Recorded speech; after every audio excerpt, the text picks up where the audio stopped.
Hello, everyone. Hello, everyone. Happy Friday. Hopefully, y'all are warmer than we are. We got snow this morning. We were in the 60s earlier this week and snow today. So sure did. Woke up to pretty little bit of snow there. Yeah, like they say here in the Midwest, if you don't like the weather, stick around for 5 minutes and it will change. It will, yeah. That is definitely true. Hopefully y'all aren't dealing with snow where you are, but it could always be worse. It could. Hello, Bobby. Yeah, there's a lot that went on this week, as it seems to be the case lately, but a lot going on. Not going to really discuss these things in detail, but came out late yesterday, I believe, that Warner Brothers Discovery is going to be is going to be simulcasting their live sports from TBS, TNT, and the like to True TV starting Monday rather, as a means to boost ad revenue and carriage fees. And they probably know that live sports is really the only thing people are watching live these days. And Spectrum, Bobby mentioned Spectrum.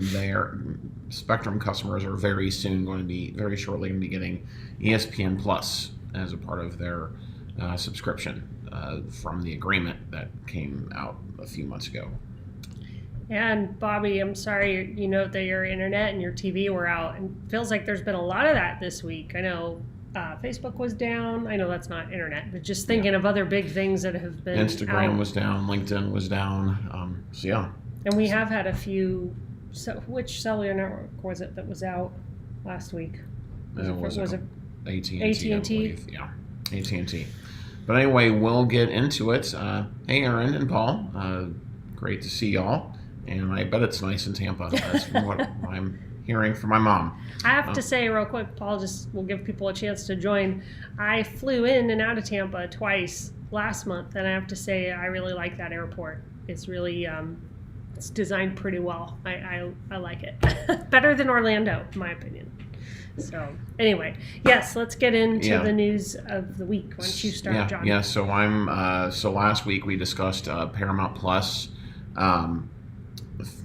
Pretty much in detail, and they've been in and out of the news quite a bit recently. First, it was Warner Brothers Discovery that was looking at a potential deal, then Comcast and Peacock, and that one was the most recent. And that seems to have petered out some, and really, not to mention that, it would also, as we mentioned, would cause some regulatory issues, since Paramount has CBS and Comcast has NBC. So their CFO spoke at the Morgan Stanley Technology, Media, and Telecom Conference this week. And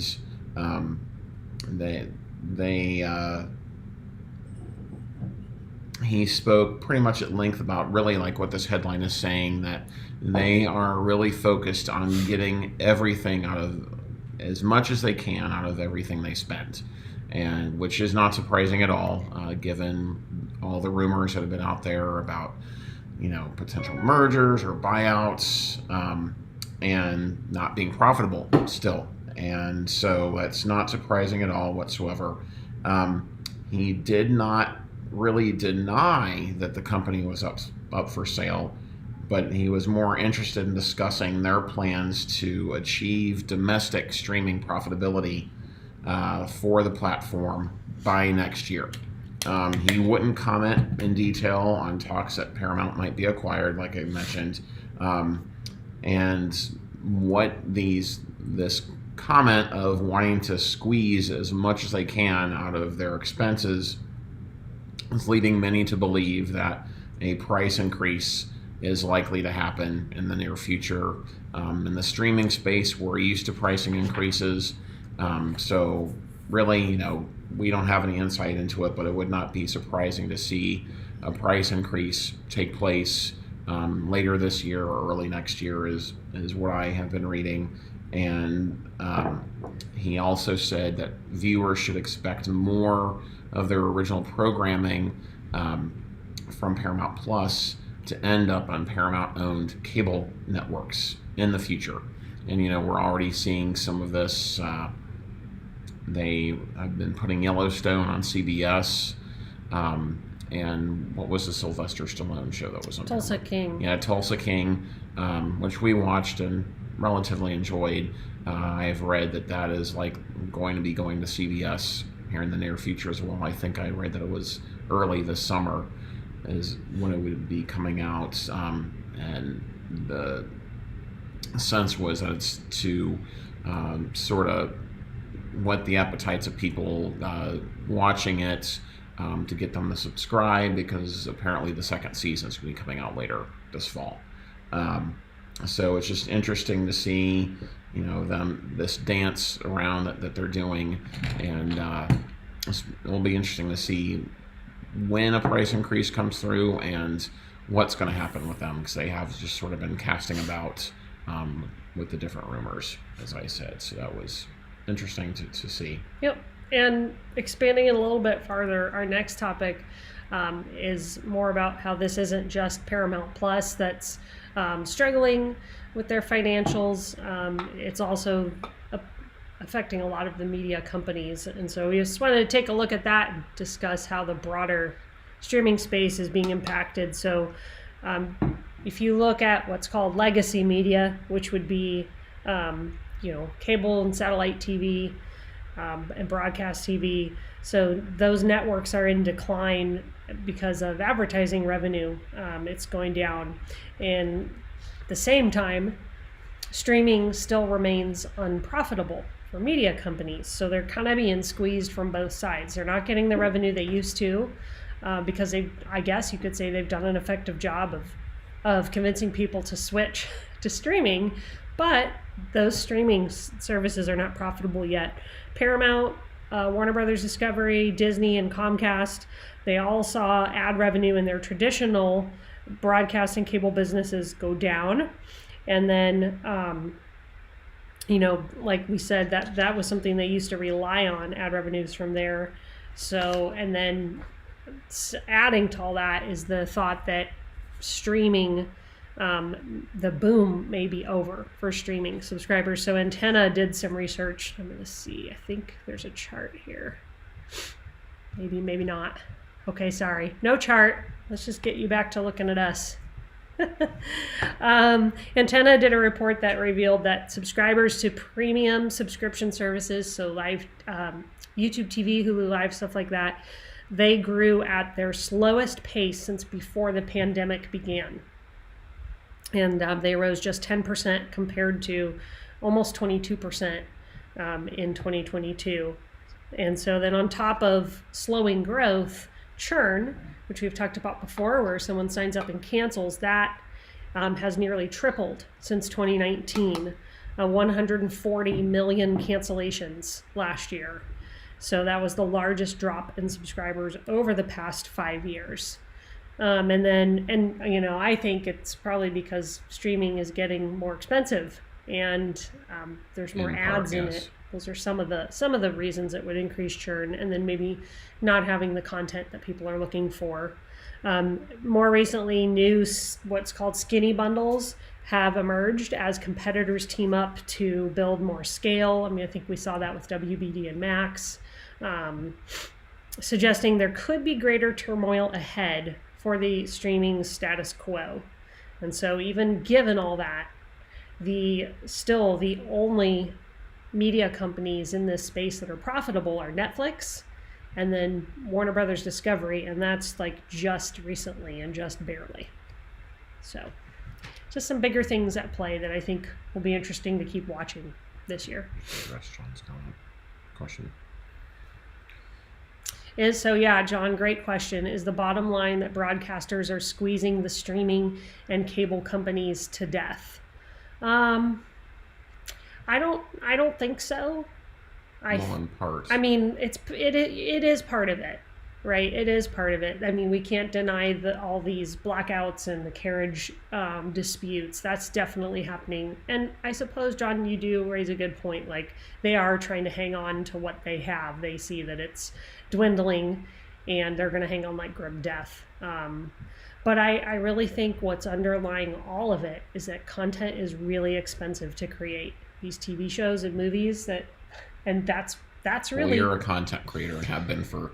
But that's true. But they are really Yes. expensive, and really, all these companies are trying to find that line of how much are people willing to pay, and us as consumers are also like, what are we willing to pay for? And how many ads are we willing to deal with? So it's True, and I think it's also tough to deny the fact that, like, local broadcasters, for example, are trying to force the premium or the live TV streaming services to consider them as cable companies, and that's also a key prong of it. That's true.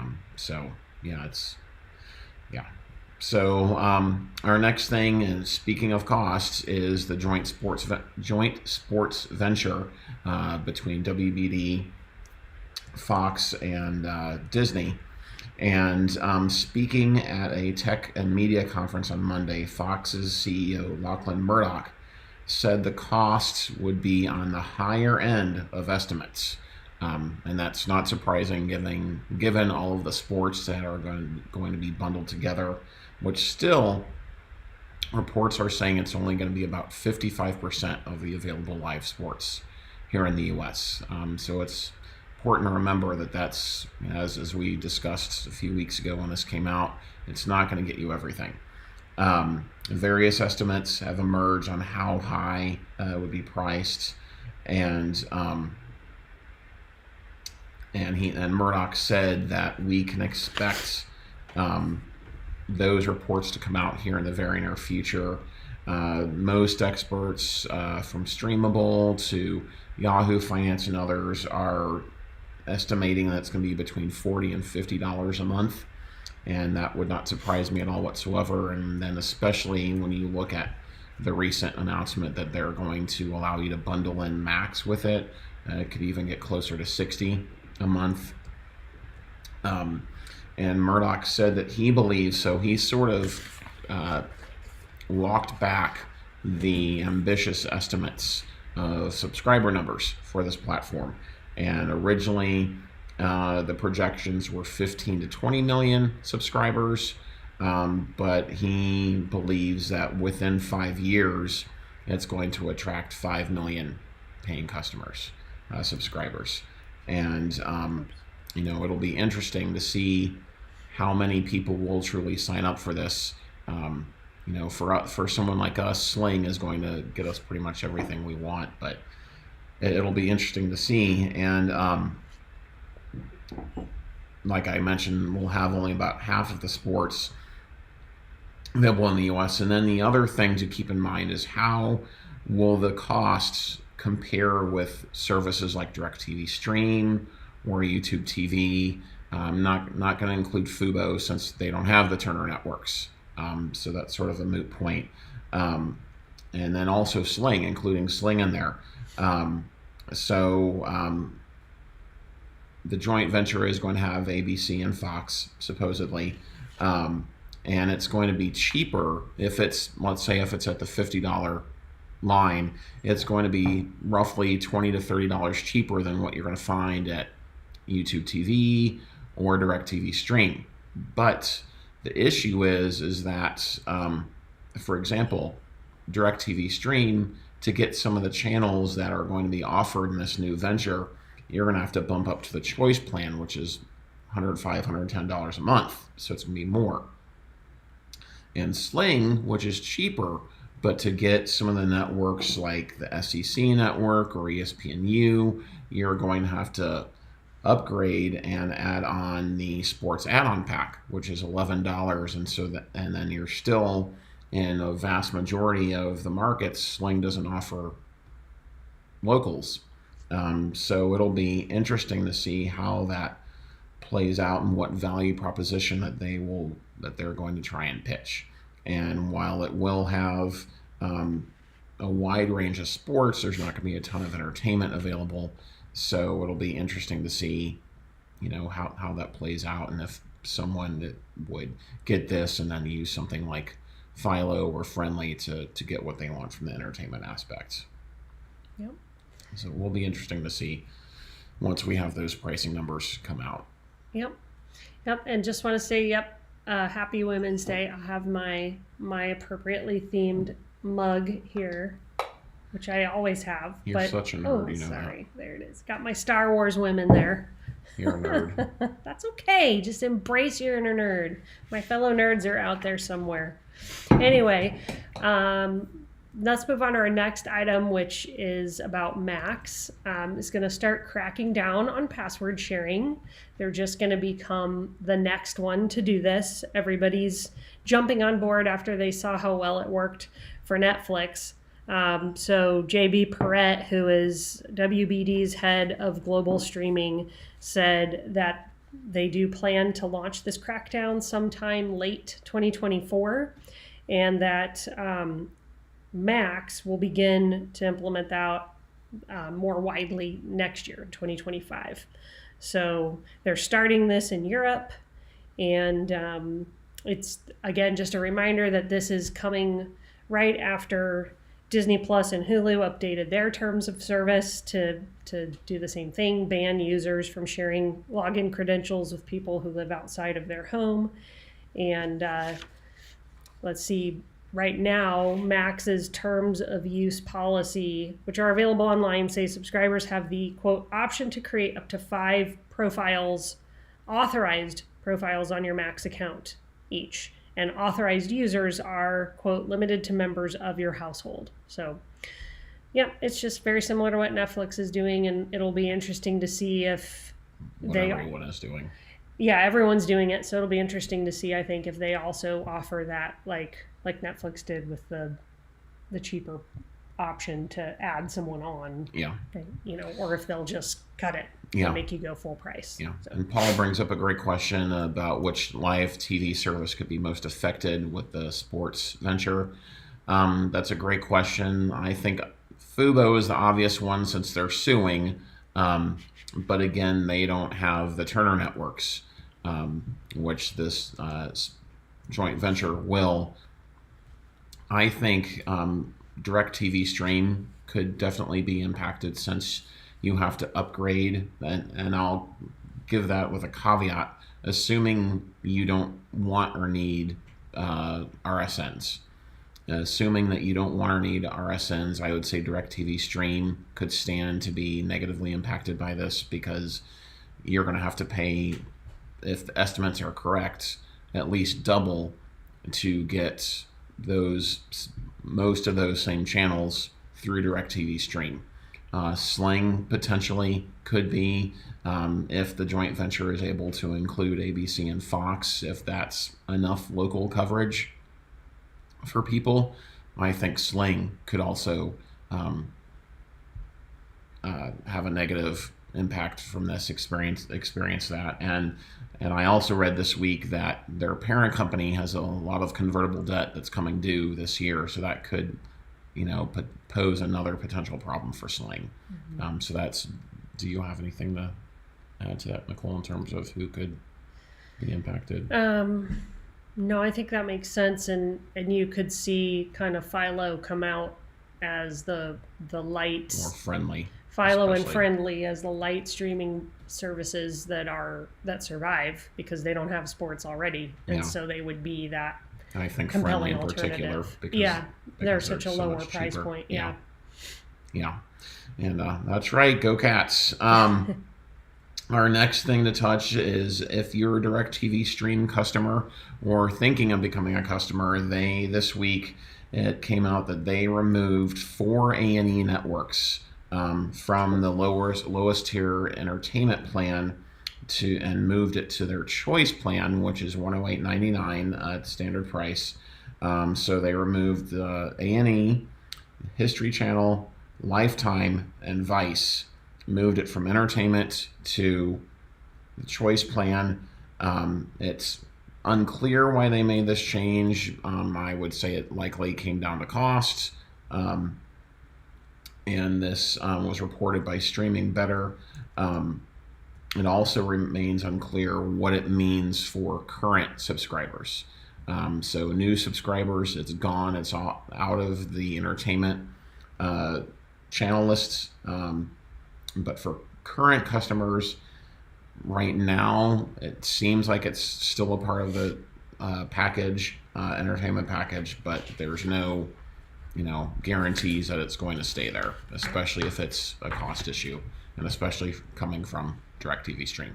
Yeah, right. So, yeah. So if any of you are DirecTV Stream customers, it would be great to hear if you still have those channels available to you.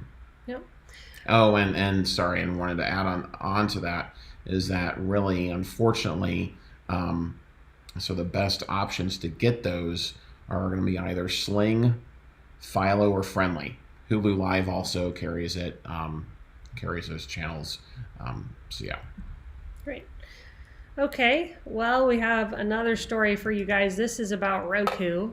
So some of y'all may have seen this already, but Roku users across America turned on their TVs this week to find a somewhat unpleasant surprise.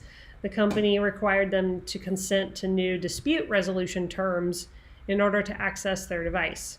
So, and I think you saw that on our... Yeah. Right. Yeah, we saw that in our home. And so the devices are actually unusable until you agree to the terms. And you probably got an email saying something like, from Roku saying, we have made changes to our dispute resolution terms, which describe how you can resolve disputes with Roku. I encourage you to read the terms. And we did not receive that. No, we did. Is the Roku through you? I think it might be through you. Yeah, but I did not see that, so maybe I'm far down on the list. I don't know. But the terms, let's talk about the terms and what they are. So they include a forced arbitration agreement that's really common among tech companies that prevent you as a user from suing or taking part in lawsuits against Roku. It's a really common way to limit liability, and then it leaves you with, often little or no recourse. You can opt out, and so I want to tell you how to do that if you want to.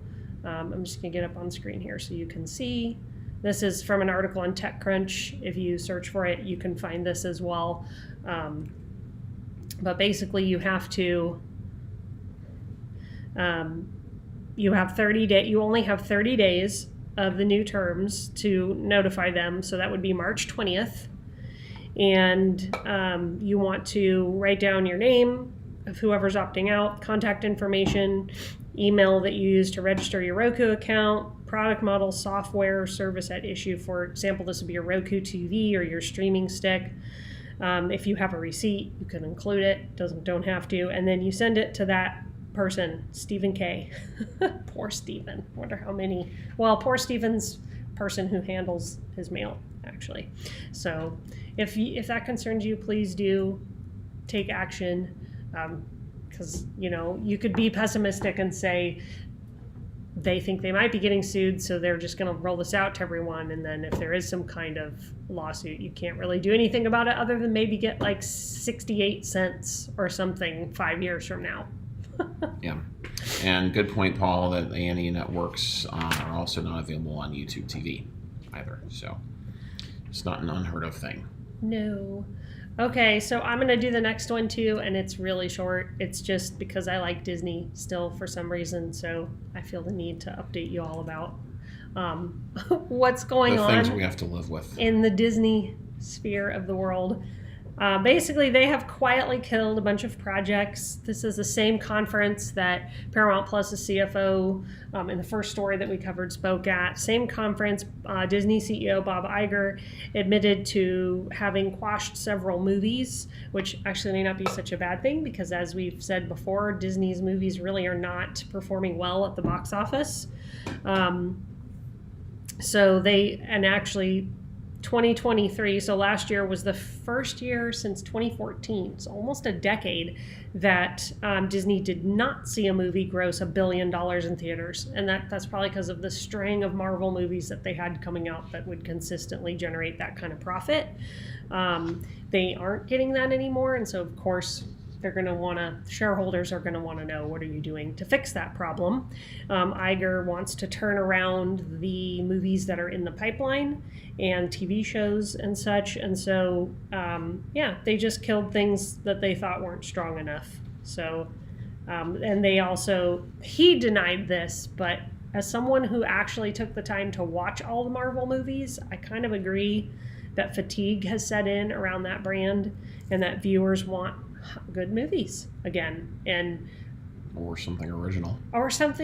And to be honest, and not to go down a Marvel wormhole, but when you kill off everyone, like you have something called Endgame, and then you try to bring it back, like, I just think that was, somehow I think they'll survive. Well, unfortunately for me. Anyway, but. Yeah. So that's it. No more Marvel, no more Disney. I'm going to let John pick it up with his next item here. Thank you. And it's our last thing that we're going to cover.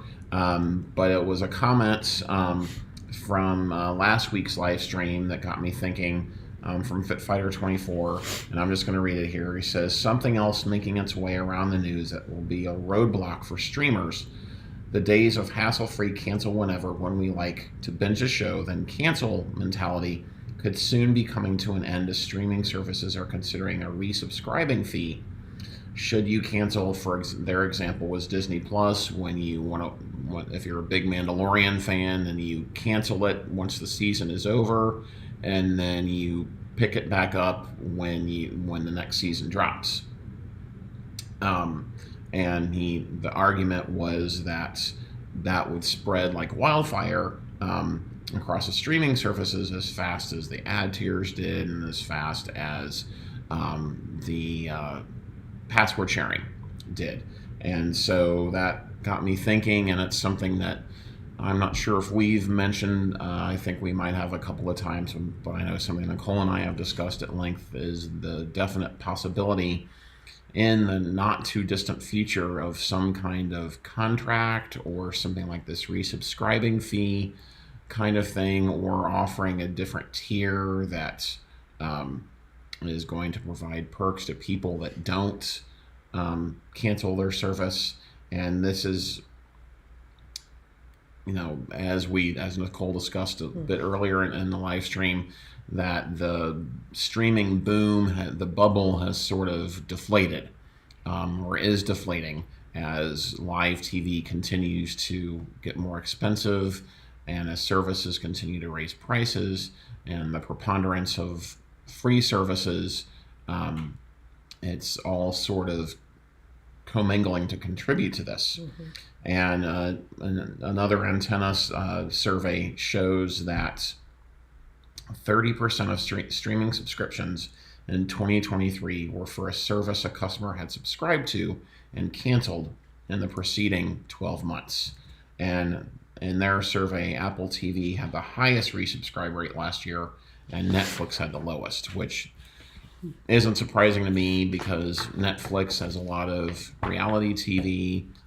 Its movies aren't the most recent, and Apple TV Plus, at least from the content we've watched, is typically fairly high quality, and it can tell that they're somewhat being purposeful in what they're producing. Yeah, and I guess I would just add in there, I think there's a volume issue for Apple TV Plus that could be contributing to that resubscribe rate being so high.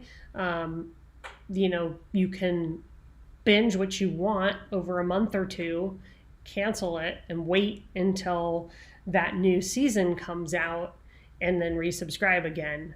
And so, it's their only way they're going to be able to change that is by having more content all the time that keeps you subscribed, or instituting these fees. And it'll be interesting to see if they do that and what that looks like, because that's, in my mind, that's just one more step closer to cable. Because, so it's not a contract, but guess what? If you broke your contract with cable or satellite, what did you get charged? a fee.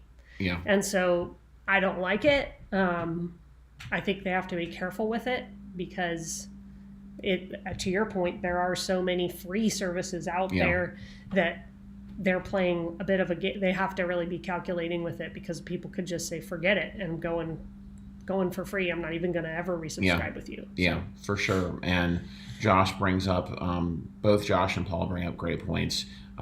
Josh asked, could there be a resurgence in physical media? And it certainly could be, especially amongst, I would say, people our age and older. We're Gen X, and I know for movies, we've got all sorts of movies that we bought and we still have. And from time to time, if there's not something available on one of our services that we're using at the time, we'll just pop in the DVD. And I'll say you watch can, like, we have a Goodwill just down the street from us, and they have hundreds of DVDs, perfectly fine quality for 99 cents. Yeah. And so I've gone to looking there for things like John's describing, where you can't find, know that we've looked and it's not available on a streaming service. Well, I can buy the DVD for $1. That's a lot cheaper than renting it from Prime Video for $4 or whatever. Or your library. Your library's also great. Good. So there certainly could be that happening. And Paul brings up Fubo's seemingly a couple times a year toying and testing out. You can only subscribe for a quarter instead of a month. That's certainly a possibility that we could see, especially from Fubo, as they're dealing with seeing business possibly going south with the joint venture. That's certainly one of those things that could come out. I personally would like to see a lower tier from some of these premium options, as opposed to $75 plus. But who knows if they would want to get into the legal wranglings of that, because you have these companies like A&E, for example. They know that, for instance, okay, you want the History Channel, well, you've got to take these other 5 or 8 or 10 networks on top of it just to get those carriage fees. So it's definitely going to be interesting, and we're starting to see some of it, because what reports are showing that we as streamers want bundles. We want to get that, as opposed to having to go to 8 different places to get what we want to watch. It could do that to reduce costs as well as reduce our bills. But the platforms, the companies are just starting to do that. Outside of someone like Verizon or another telecom company that's going to offer it as a free perk, they're just starting to do that. So it'll be interesting to see if strange bedfellows are going to be willing to, enemies to be willing to join together to try and make it easier for both of them. It's going to be interesting to see. And I think over the next year or so, I think this joint venture, if they're able to launch it and not have any regulatory hurdles, that could definitely play a role in this. And then ESPN, if they're able to launch their DTC service later next year, and then overarching all of that is the profitability aspect. Because if they can't stay profitable at some point, they're going to want to give up. So. Yeah, and remember, we've been talking about, it's been a while, but that there's a need and an opportunity for an aggregator, for someone to step in and have one place that you can go to get everything you want. And I think a lot of consumers would love it if it is kind of a buffet type. I go up and I take cafeteria, I pick what I want and I pay for that. But I also think that Netflix has an opportunity here. I've been thinking about with the network apps, so Peacock, Paramount Plus, as those two are in danger and looking at merging because they can't get profitable. We have already seen Warner Brothers license some of its movies back to Netflix, and that's how it used to be. Netflix was kind of that aggregator where you'd go before there was a Disney Plus, before there was a Max, to watch stuff. And Warner Brothers Discovery is doing that because they know it's easy money for them. Netflix will pay them to have those titles, and that's good for consumers too. So I think it'll be interesting to see, especially with those apps, what plays out over the year, and do they make a decision, come to some kind of agreement with Netflix that puts more content on Netflix, but also gives these companies the money that they're looking for. And I know that would make the cost of Netflix go up. So I don't know how it's all going to shake out, but it'll be interesting to see. Yeah, it will be interesting to watch for sure. It's interesting times ahead, indeed. It is. Well, thank you all for joining us today and staying a little extra late with us. We are going to be down in Manhappiness this weekend. We have our K-State Garbonne. We're going to go see the Cats play their last home game, men's basketball game. And we're probably going to lose, but hey, we'll be amongst purple people. We will. So hope that y'all have fun plans this weekend, and enjoy your week ahead. We'll see y'all next Friday. Yes, for sure. All right. Take care. Yes.